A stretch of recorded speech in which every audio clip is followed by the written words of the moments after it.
If you'd like to become a member of the Kinetic Rugby League channel, simply click the join button just below this video and become a member today. Thank you. Hey guys, my name is Rob, welcome to Kinetic Rugby League. In this video, I'll be giving you my NRL Finals Week 3 Preliminary Final predictions. I'll leave a recap of last week up on the screen for you now. Got 1 out of 2. I need to be getting 100% on these, otherwise the percentage is just going down and down and down. But I'll crack on with the first game of this week. Starting off, we have the Storm taking on the Roosters, starting with the team list of the Storm. In the backs, they have Ryan Papenhuyzen, Will Warbrick, Jack Howarth, Nick Meaney, Xavier Coates, Cameron Munster and Jerome Hughes. In the forwards is Nelson Asafa-Solomona, Harry Grant, Josh King, Sean Bloor, Elias Katoa and Trent Liero. On the bench for the Storm is Taron Wishart, Christian Welch, Tui Kamikamitha and Alec McDonald. On the side of the Roosters, in the backs, they have James Tedesco, Daniel Tupou, Joseph Suwali, Joey Manu, Dominic Young, Luke Keary and Sandon Smith. In the forwards is Jared Warrior-Hargreaves, Connor Watson, Lindsay Collins, Angus Crichton, Sitili Tupanua and Victor Radley. And on the bench for the Roosters is Spencer Leniu, Naufahu White, Nat Butcher and Terrell May. So over the last couple of weeks, I've been pretty high on the Roosters. I've backed them against the Panthers a couple of weeks ago, and over the last few weeks, generally in the regular season, I've backed them. I think this might just be a step too far. I think it might be. I do like what they've done, and I like that they've adapted with Sandon Smith at 7, Connor Watson at 9, and they'll improve, they'll learn. And there's certainly things they can take into next season, but I don't think there's enough in that team, especially compared to how Papenhuyzen's playing, how Munster is playing. Jerome Hughes this season has been immense at number 7. And the thing is, the forwards as well from Melbourne Storm, they don't get a lot of praise, but Elias Katoa has been excellent. Sean Bloor has been really solid, so has Trent Liero. And for me, they're a little bit more disciplined as well. Like Asafa-Solomona can get you the meters, can get stuck in defensively, and yes, he does give away the odd penalty, but it's not, for me, not anywhere near Jared Warrior-Hargreaves, because maybe Nelson gets more penalties, but I think JWH is more likely to get a sin bin. So that's a big issue, personally, and I wouldn't be surprised if he got one in this game because of the high intensity of this fixture. So for me, the control in the halves from the Storm is one way I'm leaning. On top of that, the back line, Warbrick, Howarth, Meaney and Coates, not only are they opening teams up, because they can obviously use Munster and Hughes to get the ball rolling, they finish off extremely well. Defensively, they've looked a lot more solid. There have been a few holes for me with Tupou, Suwali, Manu and Young. Strong attacking players, but on the attacking side can sometimes go missing from games. When especially they lose control through the kicking game, they isolate Tupou or Tedesco or Young. Suwali doesn't get involved, Manu doesn't get involved. So if the kicking game is right from Storm, they can just isolate the players in the backs and just take Manu and Suwali out of this game completely by making them run again and again and again. So I think the kicking game will lean towards Melbourne Storm. I think they'll be more disciplined in the middle. They are stronger defensively compared to the Roosters, who have had some issues and on the edges.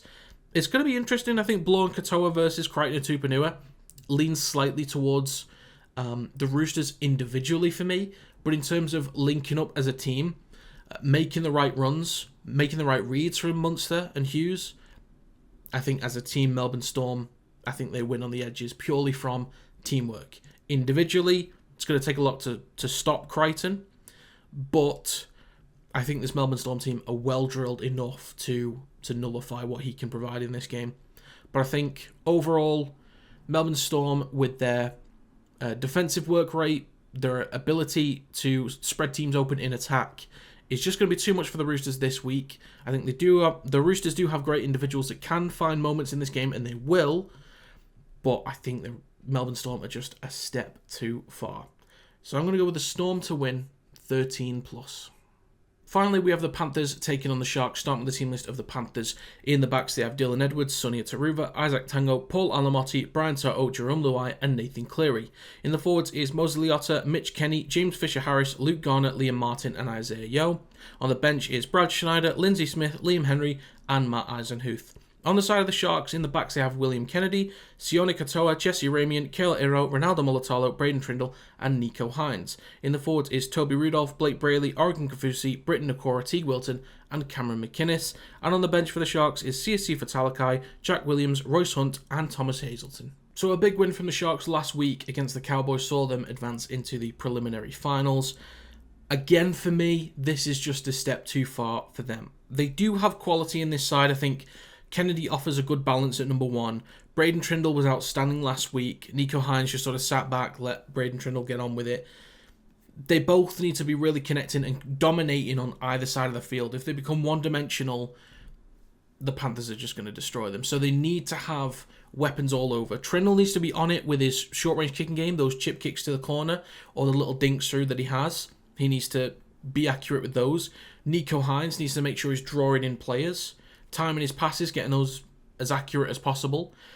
So both sides need to be dominant, and then William Kennedy, wherever he pops up, if he can shake a man off, open up that defensive line, then there's a few opportunities there for the Sharks to put up some points. Defensively, they're okay. No major complaints from me about the Sharks. In terms of attack, I think they have a solid back line. Cale Iro has really improved over the course of the season.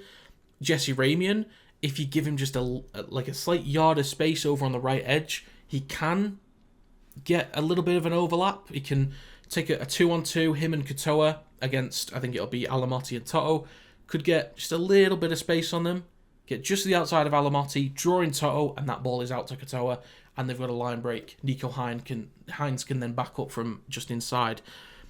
So the Sharks do have that in their locker. They can open teams up when they spread the ball early and take some risks, but I just don't think they do it enough. But can the forwards at least set a good platform? Maybe. Coming up against Leota and Fisher-Harris is going to be very difficult to do, because even though, again, I always use the word relatively, but Leota and Fisher-Harris are not massive props, but the work rate that they get through is really impressive. The run-ups that they have, the post-contact meters, the quick play the balls, always help the Panthers dominate through the middle, get the quick play the balls for Mitch Kenny, who will eat up those meters happily.